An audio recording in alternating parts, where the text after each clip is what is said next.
सभी को जय श्री कृष्ण, जय श्री राधे। मैं आचार्य राहुल देवभूमि उत्तराखंड से आप सभी के मंगल की कामना करता हूँ। आशा करता हूँ आप सब स्वस्थ होंगे, आनंद में होंगे। ठाकुर जी से मेरी यही प्रार्थना है। सज्जनों, आज की वीडियो, आज का ये कार्यक्रम बड़ा ही खास होने वाला है उन लोगों के लिए जिनकी कन्या राशि है।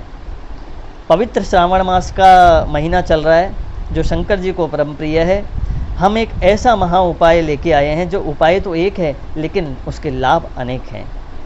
तो मैं सिंह राशि वालों को कहना चाहूँगा, अगर आप नियमित रूप से श्रावण मास के महीने में ये उपाय करते हैं तो आपके जीवन में आने वाले संघर्ष, जितने भी कन्या राशि वाले हैं, आने वाले संघर्ष जीवन में समाप्त हो जाएंगे। जितने भी दुख होंगे वो समाप्त हो जाएंगे और आपके सभी काम बनने लगेंगे।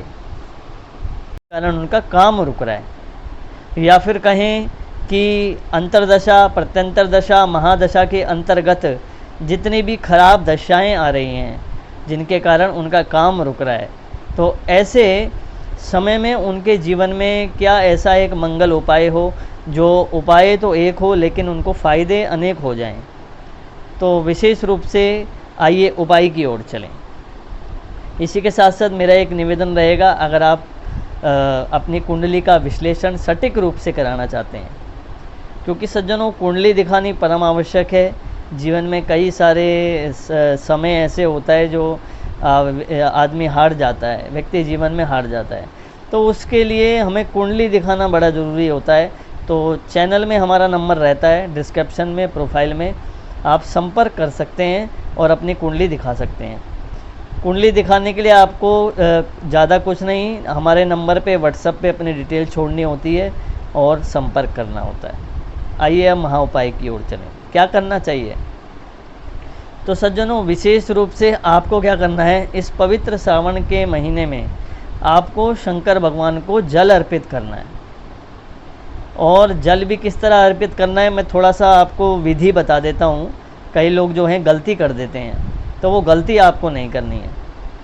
अब किस तरीके से करना है कि कई लोग क्या करते हैं, शिवालय में जाते हैं, शिव मंदिर में, और शिवालय का ही लोटा लेते हैं, शिवालय का ही जल लेते हैं, और जल भी ऐसा लेते हैं जो किसी दूसरे ने भरा हुआ हो।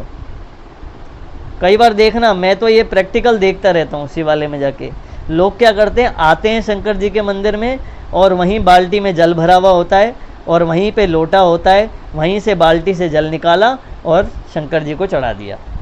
अब बताइए इसमें आपका क्या मेहनत हुई, आपका क्या भाव हुआ? क्या हम इतना भी नहीं कर सकते कि अपने घर से जल भर के ले जाएं, अपने घर से ही लोटा ले जाएं और भगवान शंकर को चढ़ाएं? कई लोग कहते हैं कि हमारा घर दूर है, हम कैसे ले जाएं?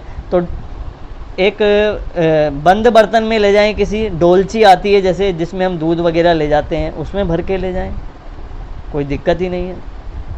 तो होता सब कुछ है लेकिन कोई करने वाला होना चाहिए। तो मैं तो आपको विधि बता रहा हूँ, उस प्रकार आप करें, आपको लाभ अवश्य होगा। आपको क्या करना है, अपने घर से लोटे में जल भर के ले जाना है। अगर पास में आपका मंदिर पास में ही है तो लोटे में आराम से जल भर के ले जा सकते हैं, और दूर में है तो डोलची में भर के ले जा सकते हैं।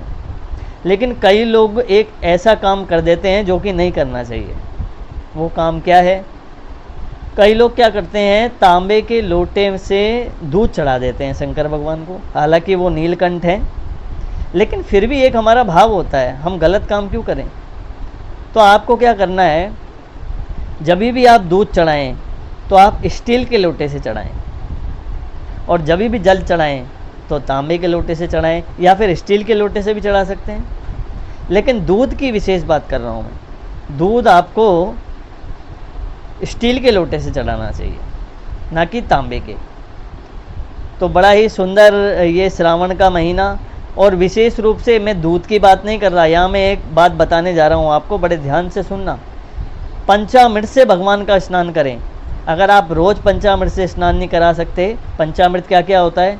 पंचामृत में आता है दूध सबसे पहला, उसके बाद दूसरा दही, फिर तीसरा घी, फिर चौथा मधु यानी कि शहद, और पांचवा शक्कर। इन 5 चीज़ों से निर्मित पंचामृत होता है, वो भगवान शंकर को अर्पित किया जाता है। अगर आप प्रतिदिन ये नहीं कर सकते, क्योंकि 19 अगस्त तक सावन का महीना रहने वाला है, ये तो बहुत ही खास है सभी राशियों के लिए। तो विशेष रूप से मैं कहना चाहूँगा कि आप पंचामृत से स्नान वैसे तो आप रोज़ कराएं, अपने घर से बना के ले जाएं तो उत्तम है, लेकिन अगर आप रोज़ नहीं कर सकते तो आप खाली सिर्फ सोमवार के दिन तो करें।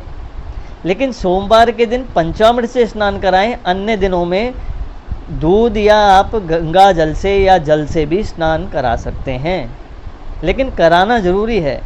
जिनके जीवन में समस्याएं चल रही हैं, संघर्ष चल रहे हैं, और जिनके जीवन में नहीं भी चल रहा, वो भी ज़रूर करें, क्योंकि पवित्र श्रावण मास का महीना है, ये बार बार नहीं आता है।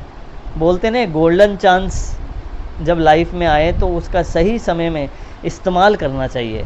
तो ये वही महीना है जिस महीने का सालों से भक्तों को इंतज़ार होता है।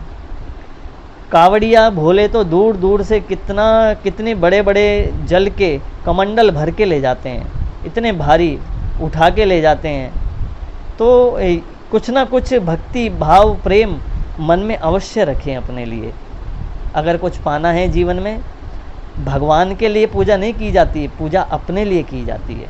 क्योंकि जीवन में हम इतने कुकर्म करते हैं, हम कितने गलत काम कर रहे हैं ये हम खुद नहीं जानते। कितनी जीव हत्याएं कर रहे हैं, चलते फिरते खाते, कितने जीव हमारे पैरों के नीचे दब रहे हैं। उन सब का प्रायश्चित कैसे होगा? भगवान मृत्युंजय हैं, वो सभी संकटों को हरने वाले हैं, सभी ग्रहों को अपने आपके अनुकूल करने वाले हैं। तो उनका पूजन और उनका अभिषेक जरूर करें, और हो सके अगर आपके अंदर भाव जाग जाए तो किसी पंडित के द्वारा, पंडित जी के द्वारा, आचार्य के द्वारा, वैदिक ब्राह्मण के द्वारा रुद्राभिषेक जरूर कराएं। सोमवार के दिन ही करा लें तो जीवन में आपके सफलता आएगी, मंगलता आएगी, ये निश्चित रूप से है। तब तक के लिए बने रहिए दोस्तों, मिलता हूँ नेक्स्ट वीडियो में। जय श्री कृष्ण, जय श्री राधे, जय श्रीमन नारायण, हर हर महादेव।